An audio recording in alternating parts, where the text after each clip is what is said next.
Hi guys, it's Christine. Welcome back to the channel. This week we're going to be talking about Nightbitch by Rachel Yoder. It is a magical realism tale. It's about a woman who is an artist, or was an artist, now a stay-at-home mom, and she is gradually turning into a dog. It's kind of it's a cool concept. Like I really like the idea of it, and it's very shrewd in addressing certain themes about motherhood that I think a lot of people would find relatable. I know I certainly did. You've got a mom who is home all day with a 2-year-old. The dad travels for work, so he's only there on weekends. He's not available to help. It's about how, you give up so much when you are trying to give the best life to someone else, but then, like, at what point should you at what point is there a line that you shouldn't cross of like what you're giving up in order to give to someone else, aka the child? Like, you don't want to give up yourself entirely, because then you're setting a bad role model for your kids. I like the way that the character goes through, like, she's very accepting of what's happening to her, which I kind of liked. It was very much magical realism, as opposed to like something horrible's happening to me. What do I do? What do I do? It was just like, yeah, okay, that's new. And she just accepts it and moves on.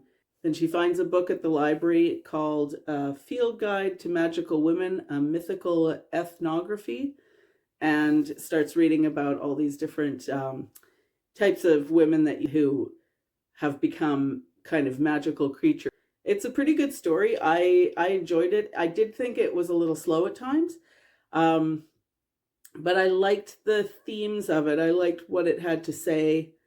I think a lot of it, like I said, is very relatable, especially to people who have stayed home with kids.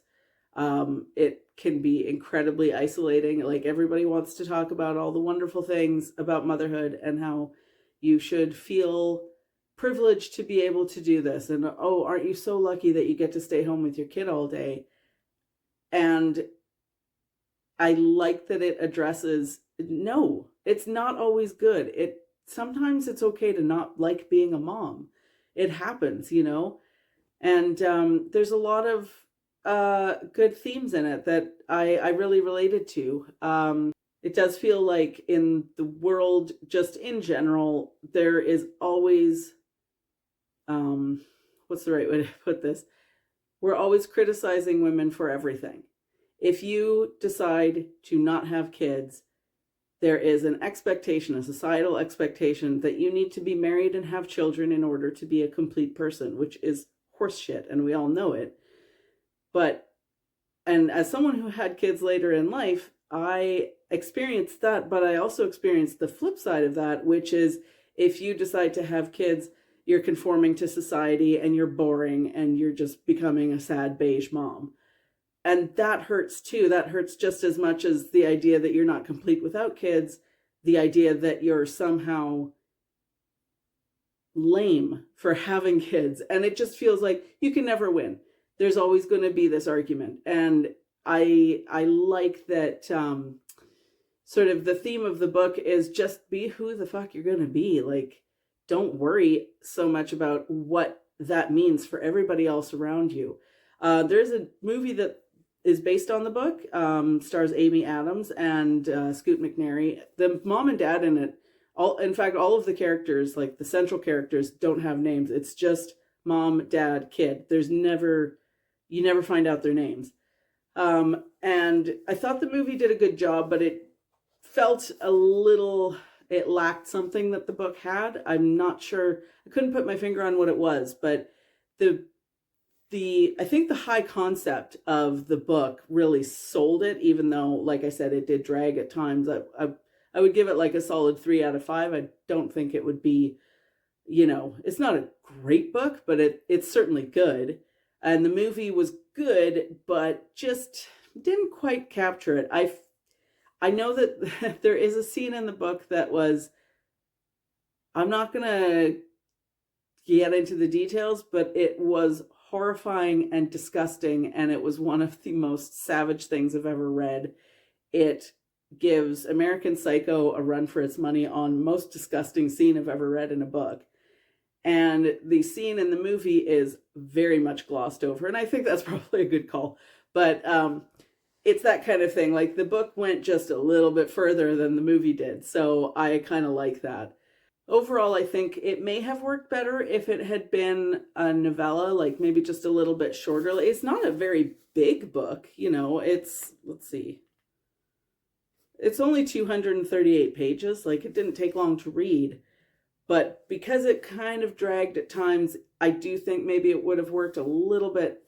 It would have just been good to tighten up some of those, you know, scenes that dragged. So, but I mean, it was still a very enjoyable read. Also, I love this cover. I think that is yeesh, just like the book. I really like it. So yeah, I enjoyed it. I think it was, I think it was funny. It was weird. It went super hard at times. And, yeah, I liked it. Like I said, I wouldn't be giving it 10 out of 10 or 5 out of 5, whatever. I wouldn't be giving it like a super high score, but it's definitely enjoyable. So yeah, and also there's a line in the movie that wasn't in the book that I really liked, where the mom and dad are having a conversation, and the dad says to the mom, "What happened to the woman I married?" And she says, she died in childbirth. I thought that was like, yes, exactly, 100%. This guy expects you to still be the same person you were, and you're just not after you have kids. I know it sounds like a cliche here. Let's hear from the Mom Club, but it does change who you are. It changes your perception of things. It's not what you think it's going to be. It couldn't be. There's no way to prepare for it. Everybody loves to tell you about, oh, you'll never sleep again. Yeah, we all know that. But what they don't tell you is you'll never take a dump on your own again either until the kids are significantly older. Or, you know, if you have a husband or partner who travels for work and you're stuck doing all of this by yourself, that sucks. And then I loved it. There's a scene where, you know, the dad is home in the movie again, the dad is home from work, and, you know, he's like, "Oh, I'll give the kid a bath tonight, no problem." And she's like, "Oh, thank you, that would be great." She goes and sits down. "Honey, where's this?" She goes and gets it for him. She goes and sits down. "Honey, can we get a snack?" And it's just that, like, I do this on my own. What are you doing? Like, you're helping, but you're not helping.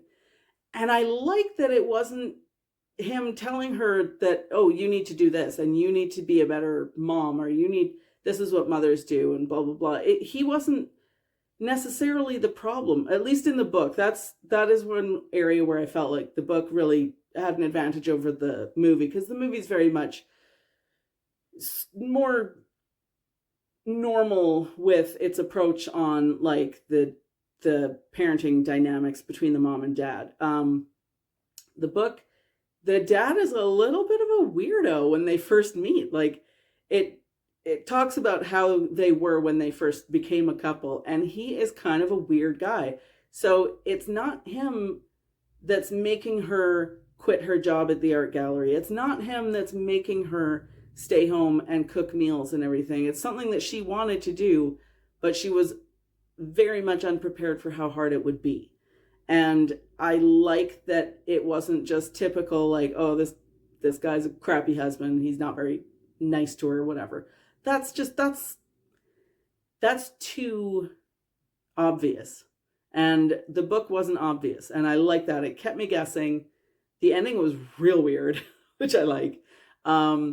So yeah, I would definitely, like I said, it's not a perfect book, but I would give it like a solid 3 out of 5, or I don't know, like 7 out of 10. It was really good, really interesting, very high concept.